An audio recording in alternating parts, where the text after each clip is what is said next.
बिस्मिल्लाहिर्रहमानिर्रहीम, अस्सलाम वालेकुम नाज़रीन, आप देख रहे हैं द लास्ट स्टार। मैं हूं यासिर रशीद और स्टूडियो में मेरे साथ मौजूद हैं सीनियर सहाफ़ी राना मोहम्मद अजीम साहब। नाज़रीन, पाकिस्तानी सियासत में जो हलचल अब है वो शायद पहले कभी हो, लेकिन जो हलचल है वो आने वाले दिनों में मजीद बढ़ने वाली है। पाकिस्तानी सियासत में अपोजिशन जो है वो वज़ीर आज़म इमरान खान के खिलाफ तहरीक अदम एतमाद ला चुकी है। तहरीक अदम एतमाद के बाद अगर कल का मंजरनामा देखें तो आपको और तरह का दिखाई देगा, आज का मंजरनामा देखें तो और तरह का दिखाई देगा। कल के बारे में पेशीन गोई फिर कहीं से नहीं की जा सकती, क्योंकि कल जो माइनस बुज़दार के हामी थे, आज उन्हीं में से दो अरकान ये कहते हैं कि वज़ीर आला पे हमें भरोसा है, हम इस मुश्किल वक्त में उन्हें नहीं छोड़ सकते।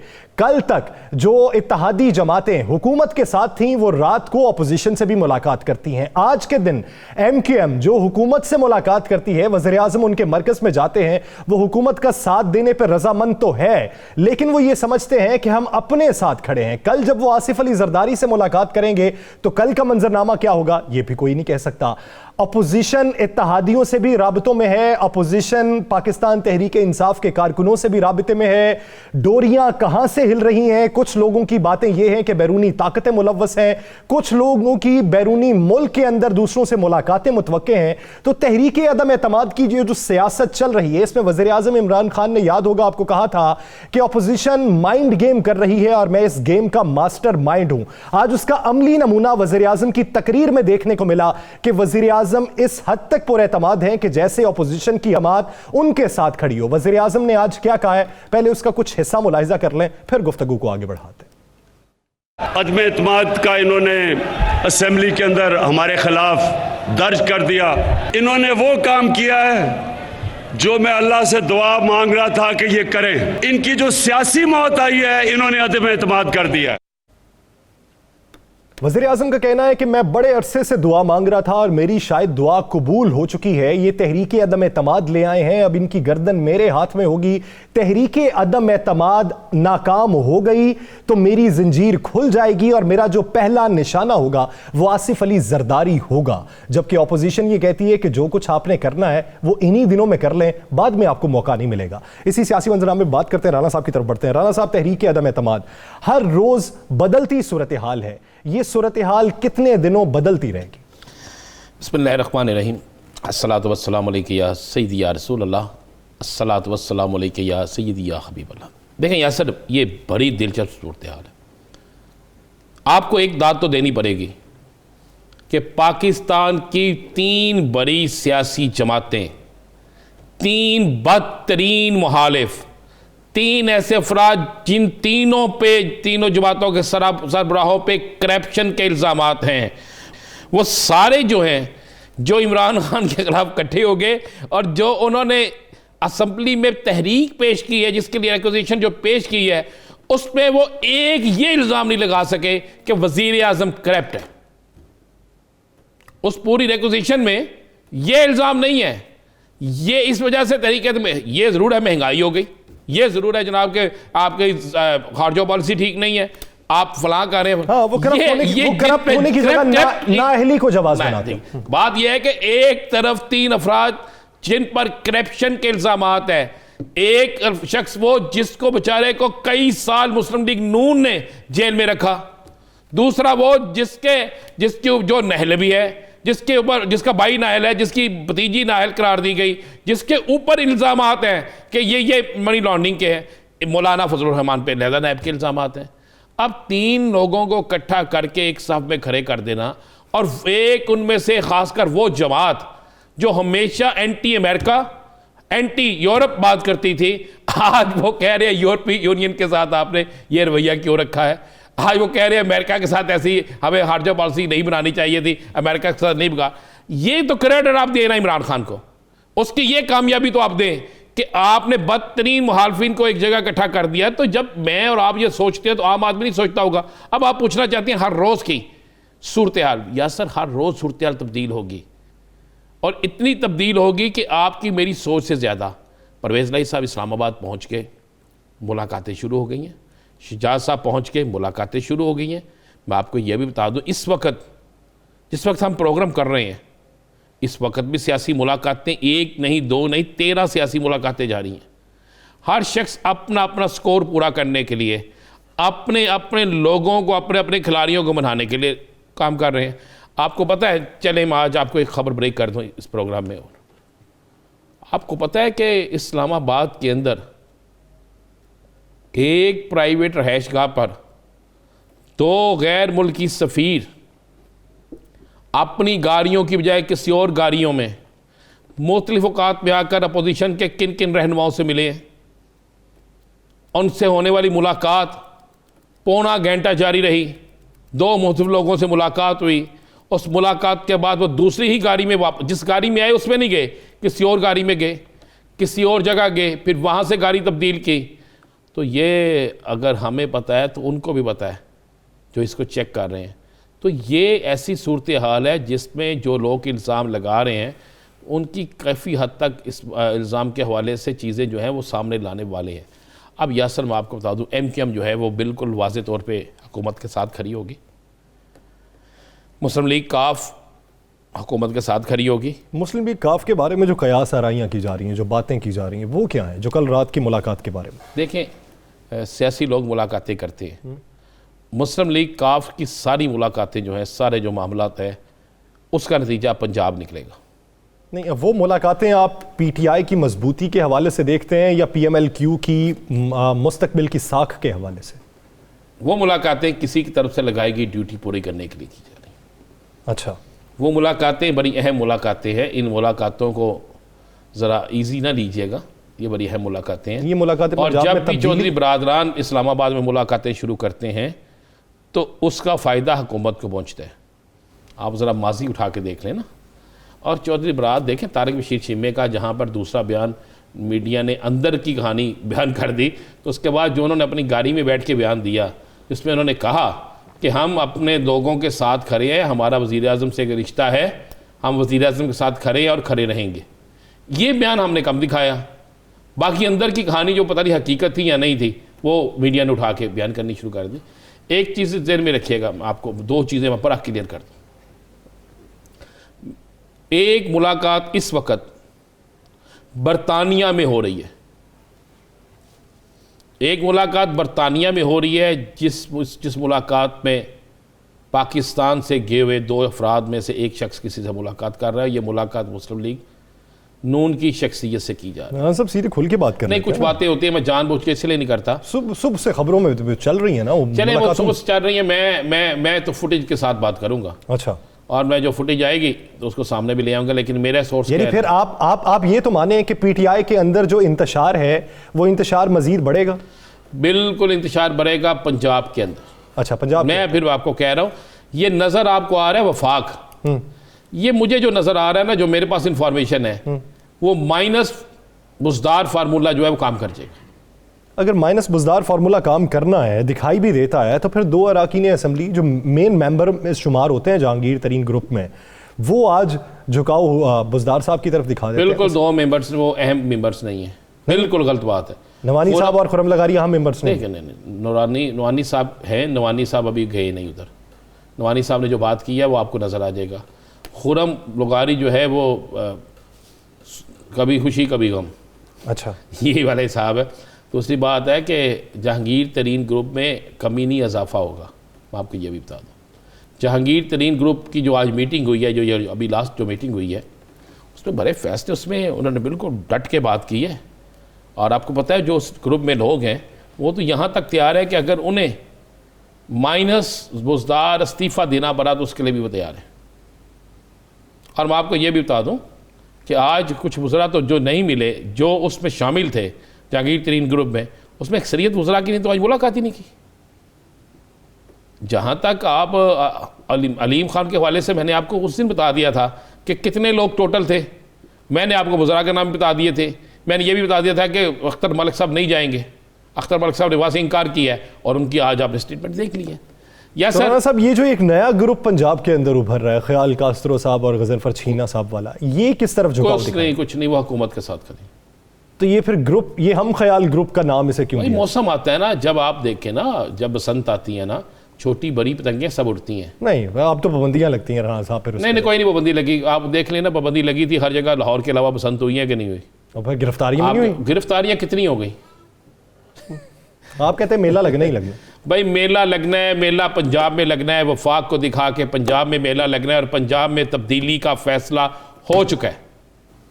मैं आपको ये कह रहा हूं, ये तब्दीली 4 दिन बाद हो, 4 माह बाद हो, ये तब्दीली हो जाएगी। ये तब्दीली वफाकी हुकूमत को बचाएगी या नहीं, ये बड़ा ये तब्दीली वफाकी हुकूमत को बचाएगी। कई जगह पे कमिटमेंट्स हो चुकी हैं। आज भी वजीर आजम से जो मुलाकातें हुई हैं उसमें वाज़े गिला वजीर आजम साहब से तो गिला किया ही किसी ने नहीं, सारे गिले पंजाब के आ रहे हैं। आपको पता है एक रिपोर्ट ये गई है जनाब कि पंजाब में वजीर हाउस में एक ऐसा शख्स मौजूद है मीडिया से तल्लुक़ रखने वाला जो रात को टीवी में बैठ के गालियां निकालता है इमरान खान समेत सबको, और सुबह इश्तिहारात, सुबह बहुत से मामला उसके जरिए तय होते हैं और पंजाब हुकूमत में सबसे तगड़ा उसको कहा जाता है। और भाई बहुत सी चीज़ें चली गई हैं, बहुत से मामला तो हो गए हैं। किसी ने तो यहाँ तक कह दिया कि जनाब डेवलपर जो है उनकी पेमेंटें कौन करी करता है। किसी तो यहाँ तक कह दिया कि एक्सिन मोतल हो तो एक्सिन को लगाता कौन है। कि यहाँ तो बड़ी चीज़ें जो हैं वो सामने आ गई हैं और भाई बहुत सी चीज़ें क्लियर होकर सामने आ गई हैं। अब वज़ीर आज़म साहब किसी चीज़ का इंतज़ार कर रहे हैं और चूँकि इमरान खान साहब को खेलना आता है और जिसको खेलना आता है ना वो ठीक खेलता है। मुझे एक बात बताएं, अपोजिशन ने अपनी करारदाद पे रिक्वेजिशन जमा करा दी। आज फवाद चौधरी साहब ने क्या कहा कि फौरी करें जी, इससे लेट ना करें। वज़ीर आज़म भी कहते हैं लेट ना करें। अभी फिल वक्त हुकूमत को अपने नंबर ज्यादा होने की उम्मीद हो सकती है। मैं देखें, उन्हें ये हो सकता है कि 5 साल पलट भी सकता है, इसलिए आप 2 चीजें ज़हन में रख लीजिएगा जरा। आज आपको एक चीज बड़ा क्लियर बता दूं, अगर 23 मार्च का इवेंट हो रहा है, अगर 23 मार्च को वज़राए खारजा आ रहे हैं तो हुकूमत मौजूद है या सर, हुकूमत मौजूद है। फिर अगर 23 मार्च को गैर मुल्की वज़राए खारजा कॉन्फ्रेंस नहीं हो रही, वो पाकिस्तान नहीं आ रहे, तो फिर आपको खतरा नजर आता था। अब दिन तो बनते हैं 22 तारीख तक, यही बनते हैं ना, तो 22 के बाद 23 है। अगर उस वक्त तक नहीं होते इजलास होता और 23 का दिन भी गुजर जाता है और 23 की वज़राए खारजा कॉन्फ्रेंस भी हो जाती है और मौलाना साहब का मार्च अभी तक मार्च ही है, नजर आ रहा है मार्च कहीं आपको? वो तो अभी नजर नहीं आ रहा, वो दिखाई भी नहीं देगा अभी। आप तो पहले कहते थे हो जाएगा, मैं कहता था नहीं होगा यार। आपकी सोच भी ना फौरी तौर पे सियासी लोगों की तरह बदलती है सर, ना करें। याद करें कितनी देर पहले मैंने कहा था ये मार्च नहीं होगा। राना साहब, तहरीके अदम एतमाद आने की सूरत में और ना आने की सूरत में बात हुई थी कि तहरीके अदम एतमाद अगर नहीं आएगी तो फिर मार्च हो जाएगा। मैंने तो कहा था आए या ना आए मार्च नहीं होगा। आप निकाल के देख लें, मैंने तो कहा था मार्च नहीं होगा। मार्च वाला स्टाइल ही नहीं था भाई। जिसने मार्च करना तो उसने मार्च कर लिया, उसने मार्च किया, बेहतरीन मार्च किया। मार्च करने के बाद उसने अपनी तकरीर के इस्लामाबाद में मजमा लगाया, जनूबी पंजाब में लगाया, सेंट्रल पंजाब में लगाया, जीटी रोड पे उसने बताया कि जीटी रोड की हम जमात है। वो करके अपना आप घुमा के ले गया। पीपल्स पार्टी वेल डन, यही आसफ अली जरदारी सब पे भारी, वो कर गया अपना काम।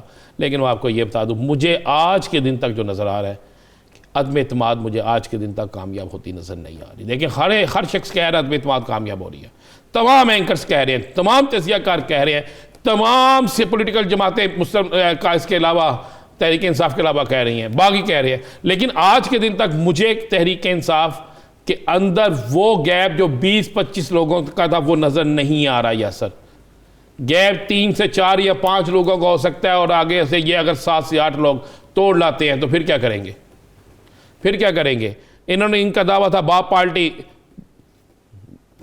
भी वो उस तरह कंट्रोल में नहीं आई कि एमकेएम के पास चले गए, एमकेएम के दफ्तर खुलना शुरू हो गए हैं। जमहूरी वतन पार्टी जो है वो भी ठीक हो गई है, उधर जो इनके बाकी इत्तेहादी थे वो भी ठीक हो गए हैं। काफ लीग से मुलाकातें भी हो गई हैं, मज़ीद मुलाकातों का सिलसिला जारी रहेगा। कल लाहौर में वज़ीर आज़म जो है आपके फैसलाबाद डिवीज़न से मिलेंगे, जिसमें सबसे ज़्यादा शोर मचा हुआ है ना, सबसे मुलाकात होनी है। आप मुझे बताएं क्या यही बज़दार साहब अगर 3 साल से इसी तरह लोगों से राब्ते कर लेते, इसी तरह इन बातें कर लेते, तो आज ये नौबत ना होती। तो अगर आप ये राब्ते कर रहे हैं तो किसी जगह से थोड़ी सी खिंचाव हुआ है ना, किसी जगह से कुछ मामला हुआ तो कर रहे हैं ना मुलाकातें। तो ये बड़ी बड़ी क्लियर सी बात है यासर। मुझे जो नज़र आ रहा है वफाक में कुछ नहीं होगा, पंजाब में तब्दीली आएगी। अब उसके बाद जहन में एक चीज़ जहन नशीन कर लें, आपको ये भी बता दूँ, ये जरदारी साहब कल अच्छा खेल गए हैं, बोल गए हैं, सारा कुछ कर गए हैं। फड्डा तो मुस्लिम लीग नून के अंदर डलवा गए हैं कि वज़ीर आज़म कौन? शहबाज शरीफ। अगर शहबाज शरीफ वज़ीर आज़म है तो मरियम कहेगी जनाब इनकी तो पॉलिसी हमारी पॉलिसी नहीं है। अगर शाहिदा खान अब्बासी वज़ीर आज़म हैं तो शहबाज शरीफ नाराज़ हैं। वो कहेंगे शाहिदा खान अब्बासी पहले भी वज़ीर आज़म बने थे तो उस वक्त मियाँ नवाज शरीफ पे बुरा टाइम आ गया था। पीपल्स पार्टी पे वो भरोसा नहीं कर सकते। नवाज शरीफ कहते हैं कि अगर हुकूमत गिरानी है तो 3 माह में इलेक्शन, यही कहते हैं ना जी। इलेक्शन कमीशन तैयार नहीं है। अब भाईजान इमरान खान ऐसे नहीं खेल रहा, इमरान खान ठीक खेल रहा है। उसे पता है कि मैं जिंदा लाख का मरा 1.25 लाख का, तो उनके पास आज के दिन तक तो ठीक है। देखिए हर रोज़ ये पाकिस्तान में वाहद ऐसी अदम एतमाद है जिसमें हर रोज़ तब्दीली हो रही है, हर रोज़ बदली जा रहा है। चले मैं आपको ये भी बता दूँ, मैंने अभी आपको 2 गैर मुल्की सफ़ीरों की बात की है। मैं आपको ये भी बता दूँ, मैंने कल भी कहा था कि एक ऑडियो या वीडियो आ रही है और ये ऑडियो या वीडियो जो है अगले 2 से 3 दिन में आएगी मंजर-ए-आम पर। उसमें हॉर्स ट्रेडिंग की बात होगी, उसमें सारे मामलात होंगे और उस बुनियाद पर इलेक्शन कमीशन को दरख्वास्त दी जाएगी, उस बुनियाद पर अदालत में भी एक दरख्वास्त दी जाएगी और फिर देखिएगा कि ये रंग किस तरह चढ़ता है, कौन किस तरफ जाता है। यहाँ से रंग किस तरफ जाता है और कौन किस तरफ जाता है, रंग किस पे चढ़ता है, ये ज़रूरी है। लेकिन रोज़ बरोज़ बदलती सूरत हाल पे नज़र हम भी रखे हुए हैं, नज़र आवाम भी रखे हुए हैं।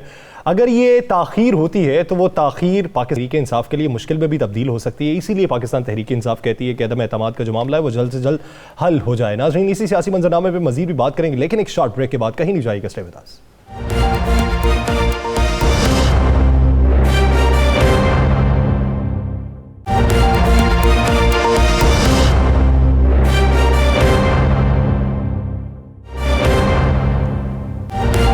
ब्रेक के बाद एक बार फिर से खुशामदीद। नाज़रीन, सियासत में एक दूसरे को तनकीद का निशाना भी बनाया जाता है। सियासत के अंदर आप तर्ज़ सियासत से इख्तलाफ भी रख सकते हैं, सियासत के अंदर आप अलकाबात से भी नवाजते हैं।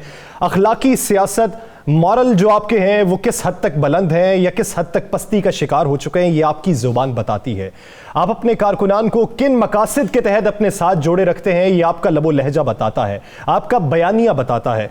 पाकिस्तान के अंदर सियासत में उरूजो ज़वाल बहुत से सामने आए। पाकिस्तान की सियासत के अंदर एक दूसरे पर लान तान भी बहुत की गई, लेकिन पाकिस्तान की सियासत के अंदर ऐसे बहुत से किरदार भी रहे जिन्होंने अपनी ज़ुबान को कभी गंदा नहीं किया और दूसरों के लिए अलकाबात नहीं रखे। हाँ, तनकीद की, लेकिन मुहज़्ज़ब अंदाज में की। इख्तलाफ किसी से भी हो सकता है, इख्तलाफ घर के अंदर भी होते हैं, लेकिन उस इख्तलाफ को बयान करने के मुख्तलिफ तरीके हैं और अखलाकी लिहाज से आपको वो तरीके अपनाना चाहिए।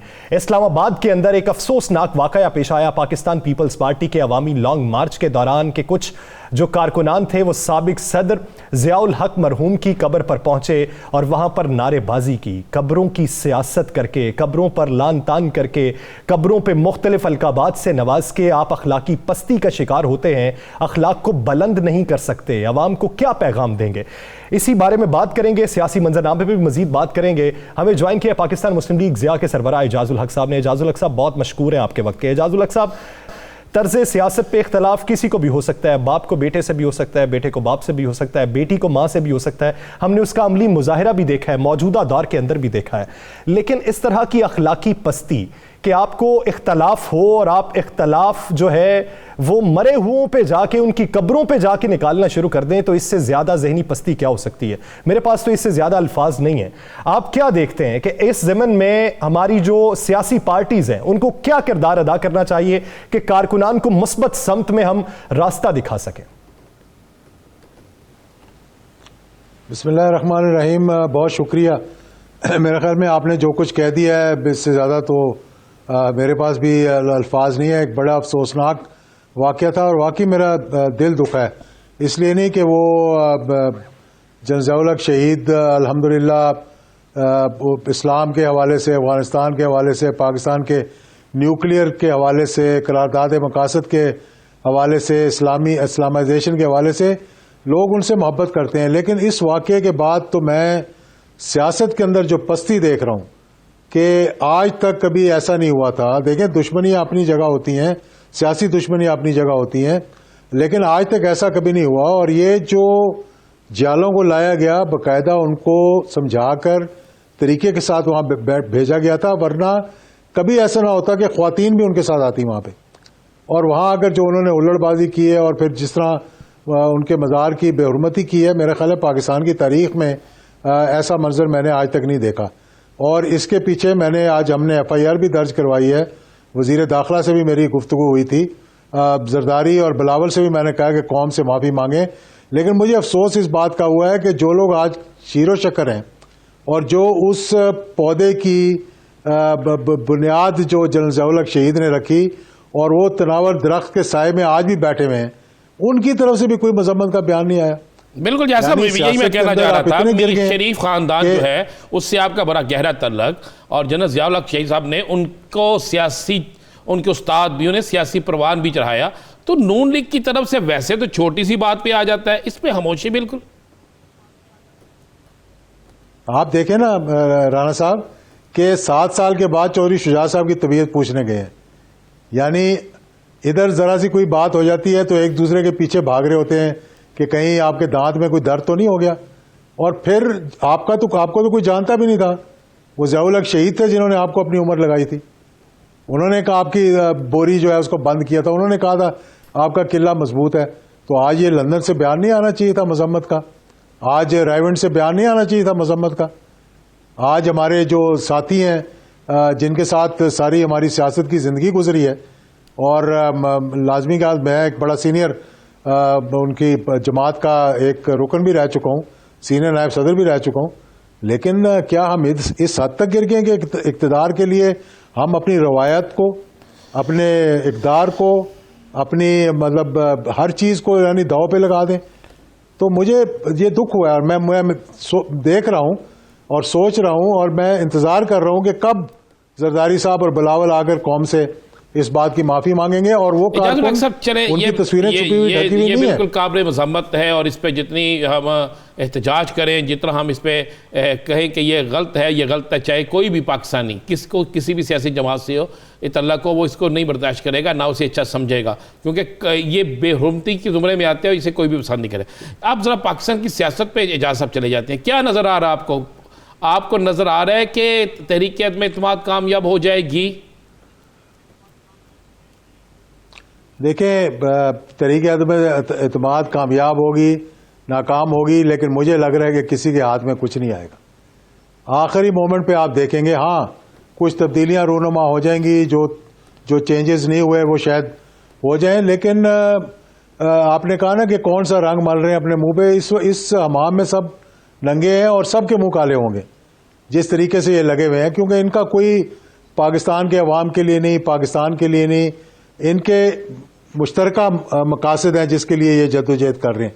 अगर तो ये पाकिस्तान के लिए, पाकिस्तान की अवाम के लिए कर रहे होते, और इसमें हुकूमत की भी बड़ी कमजोरियां रही हैं कि वो अपने आप को इस नैच पे ले आई है कि उनके अपने साथी उनके खिलाफ कभी एक कट इधर कर रहे हैं, कभी दूसरा कट कर रहे हैं, कभी एक तरफ देख रहे हैं, कभी दूसरी तरफ देख रहे हैं। और फिर मुझे दुख इस बात का होता है कि वो लोग जो एक थाली में बैठ के खाते रहे इतने अरसे से, 1 मिनट नहीं लगाते अपना किबला तब्दील करने के लिए।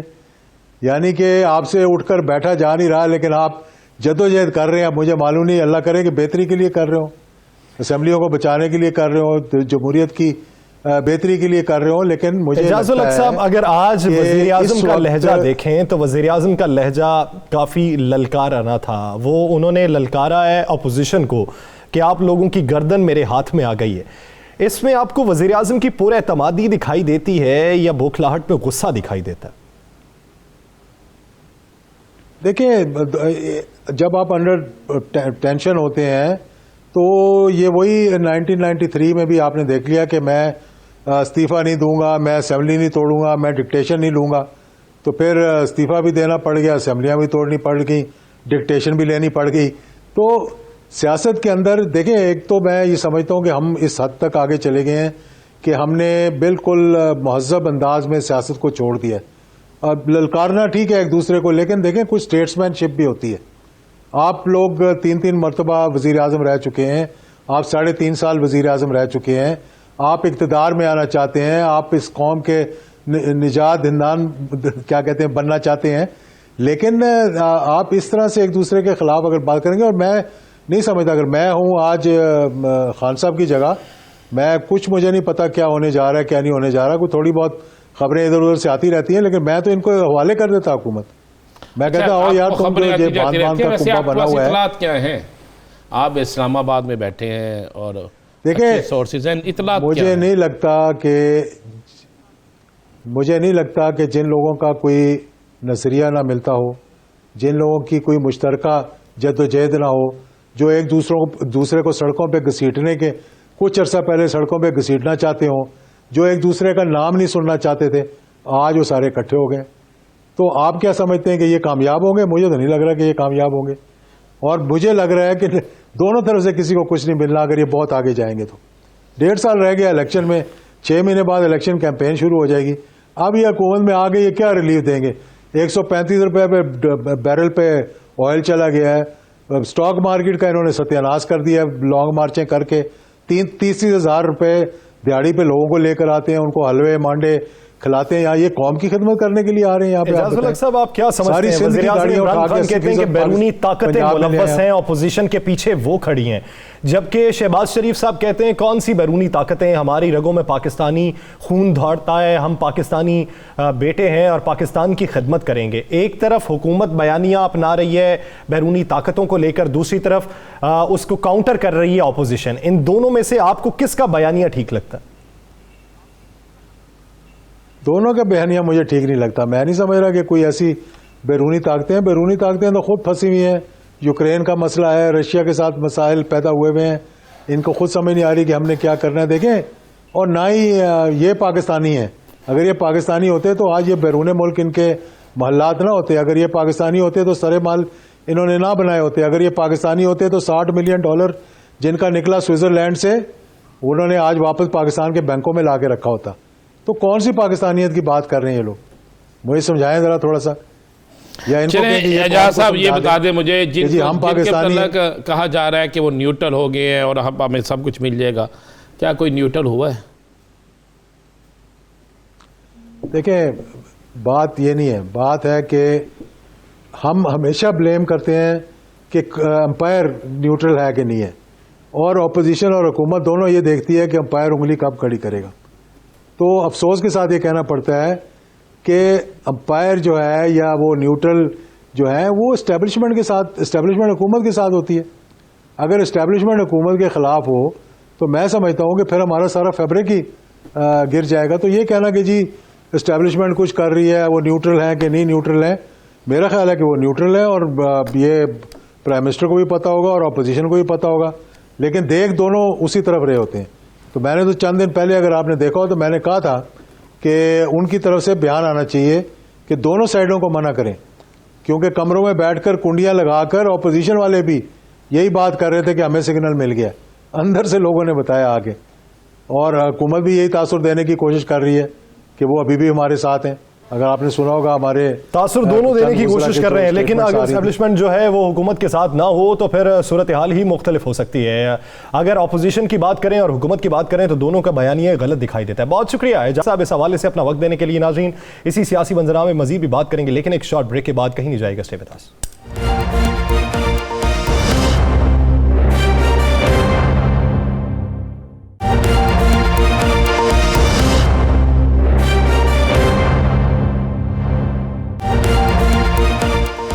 ब्रेक के बाद खुशामदीद।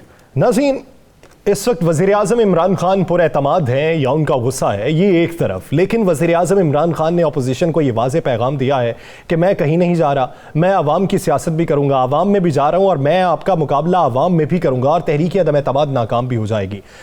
लेकिन अपोजिशन की तैयारी भी भरपूर है। अपोजिशन अपने नंबर्स गेम भी पूरे कर चुकी हैं। रोज़ बरोज़ की बदलती सियासी सूरत हाल जो है वो किसके हक में ऊंट किस करवट बैठेगा, इसी पे बात करने के लिए पाकिस्तान पीपल्स के सीनियर रहनुमा साबिक चेयरमैन सेनेट नैयर हुसैन बुखारी साहब ने हमें ज्वाइन किया है। बुखारी साहब बहुत मशकूर हैं आपके वक्त के। बुखारी साहब, अगर आज देखा जाए वज़ीर-ए-आज़म जो है पहली बार MKM के मरकज़ बहादुराबाद पहुंचे, उनसे मुलाकात भी की, कारकुनान से खिताब में उन्होंने कहा कि अदम एतमाद की नाकामी की सूरत में मेरी जो जंजीर है वो खुल जाएगी और मेरा जो सबसे पहला हदफ होगा वो आसिफ अली जरदारी होगा। अपोजिशन सारी मुतहर्रिक है, सारी खिलाफ है तहरीक अदम एतमाद की सूरत में, लेकिन वो निशाना आसिफ अली जरदारी साहब को बनाना चाहते हैं। इसके पीछे वजूहात क्या आपको दिखाई देती? पहली बात तो यह कि वजूहात तो वो खुद बता सकता है, लेकिन मैं समझता हूँ कि जो बुखरान का शिकार है उसको तकलीफ सबसे ज्यादा आसिफ अली जरदारी साहब से है। कि आसिफ अली जरदारी साहब इज द पॉलिटिकल लीडर इस पाकिस्तान में, उनकी अपनी हैसियत है, he knows how to do politics, और ये जितना सारा सिलसिला है इसमें बड़ा इंपॉर्टेंट रोल है जरदारी साहब का ये नो कॉन्फिडेंस में, इसलिए तकलीफ तो उसको है। और ये जो स्टेटमेंट है, मैं बंदूक की नाली मैंने रखी हुई है, इसको अभी बंदूक चलानी ही नहीं आती पोलिटिकली बंदूकें हमने देखी हुई हैं और हम चलाना भी जानते हैं, और पहली बंदूक का हमने निशाना इस पे रख लिया, इसके नो कॉन्फिडेंस का, वो क्या रखेगा हम पे बंदूक की नाली और निशाने पे रखेगा, इसके गिने जा चुके हैं। और ये जो जिस किस्म की गुफ्तगू करता है, ये जो प्राइम मिनिस्टर का मनसब है, ये उसका मुस्तकाजी नहीं है, ये कोई सेंसेबल प्राइम मिनिस्टर या पॉलिटिकल लीडर ऐसी गुफ्तगू नहीं करता जिस किस्म की गुफ्तगू कर रहा है। तो नजर आ रहा है कि ये बौखलाहट का शिकार है, इसको अपनी शिकस्त नजर आ रही है, इसकी वजह से ये इस किस्म की गुफ्तगू कर रहा है। नहीं भाई साहब, आज आसिफ अली जरदारी साहब की चौधरी शजात हुसैन साहब से मुलाकात हुई है, मुलाकातों का सिलसिला जारी भी है, क्या चौधरी शजात हुसैन साहब और आसिफ अली जरदारी साहब की मुलाकात में कोई मामला तय हो गए? देखिए, अभी ये बड़ी प्री मेच्योर बात है जो सवाल आप मुझसे कर रहे हैं। जो पॉलिटिकल डायलॉग होता है और बिलखुसूस जब नो कॉन्फिडेंस का मोशन टेबल हो चुका हो, तो फिर बहुत सारी बातें होती हैं जो बाय एक्शन सामने आती हैं, गुफ्तगू शनीद जरूर होती है, और हमारी बड़ी पॉजिटिव गुफ्तगू पॉलिटिकल लीडरशिप के साथ होती है। और हमने हमेशा सोचा कि जिस स्टेज पे या जिस जगह मुल्क को इन्होंने पहुंचा दी है, उसके लिए पॉलिटिकल लीडरशिप को आपस में डेलिब्रेशंस भी करनी चाहिए, उनकी आपस में गुफ्तगू शनीद होनी चाहिए, और सिचुएशन को सामने रखते हुए उसके मसाइल का हल भी निकालना चाहिए। बुखारी साहब, आपने देखा होगा पिछले दिनों में आपकी मुलाकातें हुकूमती इत्तेहादी जमातों से भी रहीं, बाद में उनकी मुलाकातें हुकूमती वफ्द से भी होती रहीं। अब आपने जिनसे पहले मुलाकातें की हैं, वज़ीर आज़म अब मुलाकातें कर रहे हैं, उसके बाद फिर आपसे मुलाकात है, तो क्या ये समझें कि आखिरी झुकाव उस तरफ होगा जिसके साथ आखिरी मुलाकात होगी? देखिए जी, ये तो पार्टी ने जिसने मुलाकात की उसने देना है, हमने तो बड़ी सीधी सी ऑप्शन रखी हुई है सामने, और जो हमारे उन ऑप्शन से हमसे एग्री करेगा वो हमारे साथ आएगा। अच्छा, जिन आपकी ऑप्शन पे जो एग्री करेगा वो आपके साथ आएगा। एमकेएम से कल कोई मुलाकात मुतवक्के है जरदारी साहब की? अब मेरे नॉलेज में अभी नहीं है, लेकिन पॉलिटिकल लीडर डायलॉग तो रहता है, तो कोई भी चीज़ आउट ऑफ क्वेश्चन नहीं होती। जहांगीर तरीन ग्रुप से राब्ते, ये भी आउट ऑफ क्वेश्चन नहीं होती, पॉलिटिकल लीडरशिप आपस में बात करती रहती है। तो बुखारी साहब, आप क्या समझते हैं कि ऐसे वक्त में कि जब आपने पहले ये कह दिया था कि इत्तेहादियों की ज़रूरत नहीं है, हम उनके बगैर भी काम चला लेंगे, तो क्या समझते हैं कि अगर वो नहीं आते तो तब भी काम चल जाएगा, अगर वो आ जाते हैं तो खुशाइन बात? देखिए ना जी, वो हम जो उनके इत्तेहादी से उनसे बात की, उसके बाद हमने बिल्कुल विदिन पीटीआई जो उनका डिसेंटिंग ग्रुप था उनसे बात हुई, वो नालां थे, और हम समझते थे कि वो पॉलिटिकल फ्यूचर अपनी पॉलिटिक्स करना चाहते हैं। उसके लिए उन्होंने पाकिस्तान की मुख्तलिफ पॉलिटिकल पार्टीज के साथ उन्होंने लाइजान रखा, डिस्कशन की, और अब अगर अलायंस वाले जो उनके साथ हैं वो भी महसूस करें कि अगला इंतखाबात जो आने वाले हैं उसमें ये जो अलाइज हैं ये इनके मैंडेट पे या इनके मैनिफेस्टो पे या इनके साथ मिलके वो इलेक्शन जीत नहीं सकते, तो उन्होंने अपनी फ्यूचर प्लानिंग तो करनी है, वो क्यों डूबना चाहेंगे पीटीआई के साथ? नहीं भारी साहब, लॉन्ग मार्च कराची से शुरू हुआ, इस्लामाबाद में इख्तिताम पजीर हुआ, आप समझते हैं कि आपने लॉन्ग मार्च के जो समरात थे वो सारे हासिल कर लिए? देखिए, ये जो पॉलिटिकल एक्टिविटी है ये कंटिन्यूइंग प्रोसेस है, ये हमारा एक प्रोसेस था मोबिलाइजेशन का, और इस पर हमें अल्लाह ताला ने बड़ी कामयाबी दी। शेवन बिलावल कुछ 10 दिन लगातार ट्रैक पे रहे, और हमारे उनके साथ लीडर्स भी, कारकुन भी, कराची से लेकर इस्लामाबाद कल इख्तिताम पजीर हुआ। तो हम समझते हैं कि भरपूर इस्तकबाल भी हुए और तावन की यकीन दहानियाँ भी हुई और लोगों ने तावन भी किया, तो हमारी क़यादत तो मुतमईन है लॉन्ग मार्च से। बुखारी साहब, अगर देखा जाए तहरीक अदम एतमाद के बाद पीडीएम का लॉन्ग मार्च तो फिल वक्त दिखाई नहीं देता, तो इसका मतलब ये हुआ कि आपका जो लॉन्ग मार्च था और जिस तरह की पजीराई पंजाब में पाकिस्तान पीपल्स पार्टी को मिली, आने वाले दिनों में अगर इंतखाबात होते हैं तो पाकिस्तान पीपल्स पार्टी जो है वो टफ टाइम दे सकती है दूसरी जमातों को। कहने जी ये तो पोस्ट नो कॉन्फ्रेंस की बात है। जब नो कॉन्फ्रेंस कामयाब हो जाएगा हम इस पे गुफ्तगू उसके बाद करेंगे। चलिए आखिरी सवाल, पीपल्स पार्टी ने कभी भी कोई ऐसी सियासत नहीं की क़यादत ने जिस पे ये कहा जाए कि ये ज़ातियात का मामला है। इस्लामाबाद में एक वाक़या हुआ फैसल मस्जिद में, आप उसके हवाले से क्या कहेंगे? कौन सी मस्जिद में? फैसल मस्जिद, जनरल ज़ियाउल हक के मज़ार पे। देखिए जी, कारकुनों के कुछ जज्बात थे और कारकुन आज भी समझते हैं और उस वक्त की जुडिशरी को भी समझते हैं कि एक वो जुडिशल मर्डर था कायद शहीद जुल्फ़िकार अली भुट्टो का। तो कारकुनों की जो की मोहब्बत है, उनके दिली जज्बात है अपनी क़यादत के लिए, वो तो एक्सप्रेस कोई भी कर सकता है। आप ये समझते हैं कि वो कारकुनों की मोहब्बत है जिसकी वजह से जाके उन्होंने ऐसा इकदाम किया? ठीक, ये तो हर देखे नहीं, अपनी कमिटमेंट वेरीज करती है पर्सन टू पर्सन, और वो कारकुन जो है उसकी अपनी मोहब्बत, जिसकी आज से 79 में जब ये वाक़या हुआ उस वक़्त के जो कारकुन मौजूद थे जिनकी मतलब है कि बड़ी लाजवाल मोहब्बत थी कायद अवाम जुल्फ़िकार अली भुट्टो से, अगर उन्होंने जज्बात का इजहार किया है तो वो ज़ियाउल हक के लिए किया ना। ज़ियाउल हक एक आमिर था और उसने कभी दुनिया की तारीख में आपने देखा, पाकिस्तान की तारीख में कभी अबैटमेंट वाले को जो इल्जाम लगाया था उस पर कभी सजाए मौत हुई? कभी आपने इस पे बात की? ये कैसा कानून था, ये कैसी जुडिशरी थी जिसने अबैटमेंट के चार्ज पे जुल्फ़िकार अली भुट्टो को डेथ पेनल्टी दे दी? नहीं, आप ये समझते हैं पर्सन टू पर्सन इजहार मोहब्बत वेरी करता है, ये कारकुनान पे भी डिपेंड करता है इजहार मोहब्बत किस तरीके से होता है। बहुत शुक्रिया सैयद नैयर हुसैन बुखारी हवाले से अपना वक्त देने के लिए। नाज़रीन, इसी सियासी मंजरनामे में मजीद भी बात करेंगे, लेकिन एक शॉर्ट ब्रेक के बाद कहीं नहीं जाएगा। Stay with us.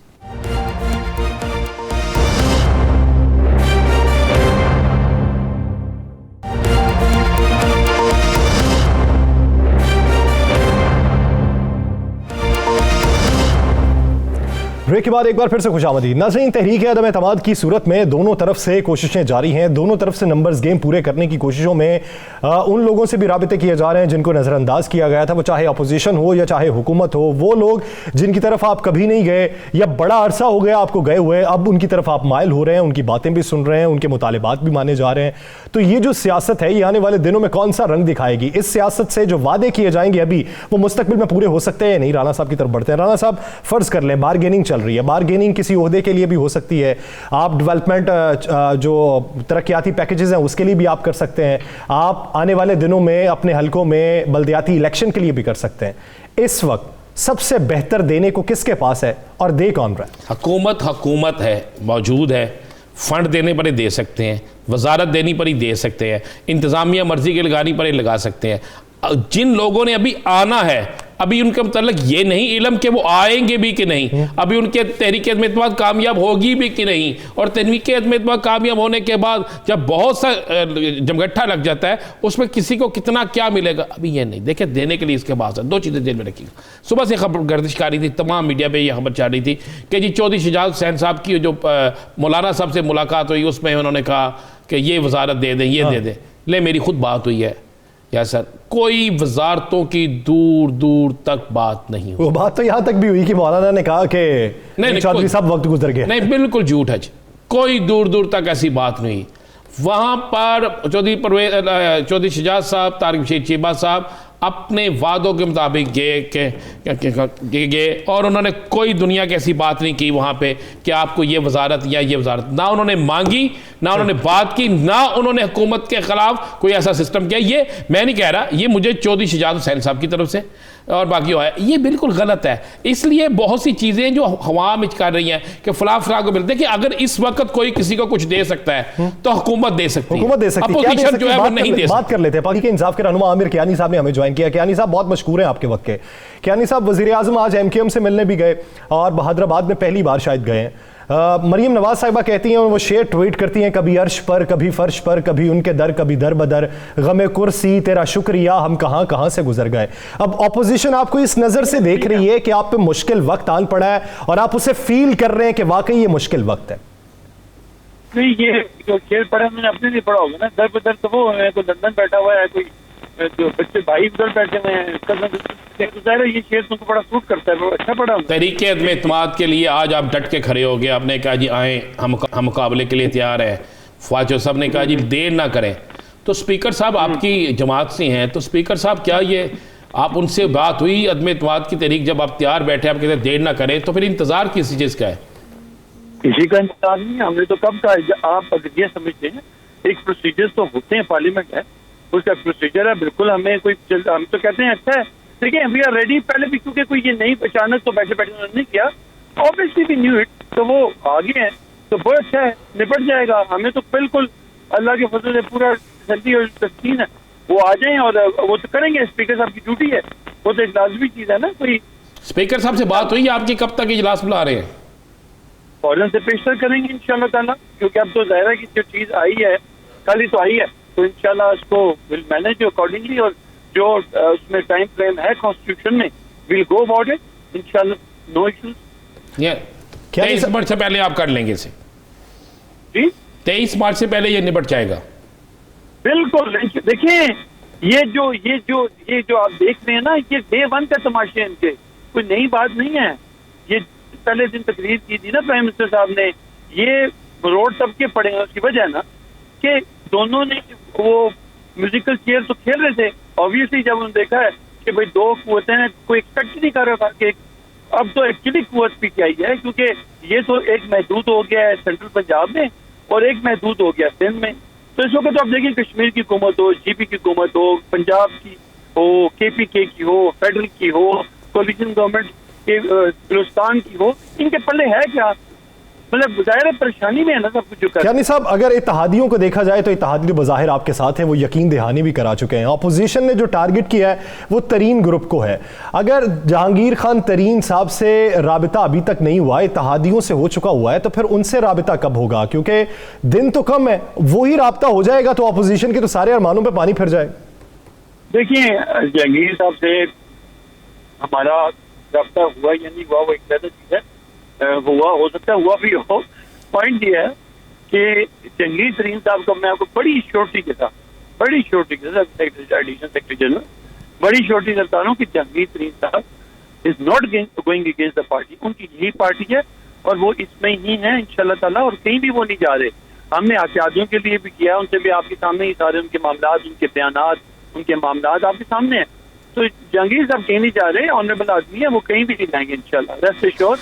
हमें मैंने कहा ना कि ये बेचारे इतने डेस्परेट ऑपोजिशन में हुए हैं, इनकी तो रंग उड़े हुए हैं, और इनका हम तो देखिए हम तो कहते हैं बिल्कुल, या तो हम कह रहे होते नहीं ये वो, हम तो सब किसी बंदे से पूछ लेंगे, वो कहती आए वेलकम, वो आ गए, बस मैदान लग गया ना, सज गया मैदान। अल्लाह फैसला।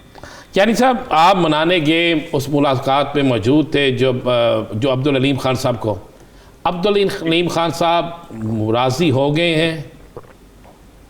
देखिए अब्दुल हलीम खान साहब, मैं फिर कहूँगा कि वो, आप शायद कई लोगों को नहीं पता होगा, ये वो आदमी हैं जो पार्टी के इनिशियल डेज में भी पार्टी में नहीं थे, लेकिन खान साहब से उनका एक तल्लुक था तब भी। 2002 की बात कर रहा हूँ। उसके बाद वो ज़ाहिर अपने मामला में फिर वो 2010 में पार्टी में भी आ गए। फिर 11 साल उन्होंने बेहतरीन रोल, एक मैं समझता हूँ कि बहुत ही अच्छे तरीके से जहांगीर साहब ने भी और इन दोनों ने बहुत ही जबरदस्त रोल पार्टी में अदा किया। देखिए इख्तलाफ भी होते हैं, गुस्सा भी होता है, कुताहियाँ पार्टी की से भी होती हैं, उनसे भी हुई होंगी। तो ये एक फैमिली अफेयर है, इंशाल्लाह ताला इसमें कोई प्रॉब्लम नहीं है। हाँ लाइफ का था, हमें लाइफ का था, उनको हमने आपके सामने उनके सामने हमारा जो मामला हुए हैं वो हमने अल्लाह के फजल करम से सेटल कर लिए। तमाम मामला सेटल हो चुके हैं। तरीन ग्रुप्स जो है वो उनका साथ नहीं देगा जो इस वक्त हुकूमत के खिलाफ है, इसकी एश्योरिटी आपको है। बहुत शुक्रिया आमिर कयानी साहब इसे अपना वक्त देने के लिए। नाज़रीन प्रोग्राम का वक्त खत्म हुआ चाहता है, मुझे और राना अजीम साहब को दीजिए इजाज़त। कल आपसे मुलाकात होगी, बहुत सा ख्याल रखिएगा। अल्लाह के बाद।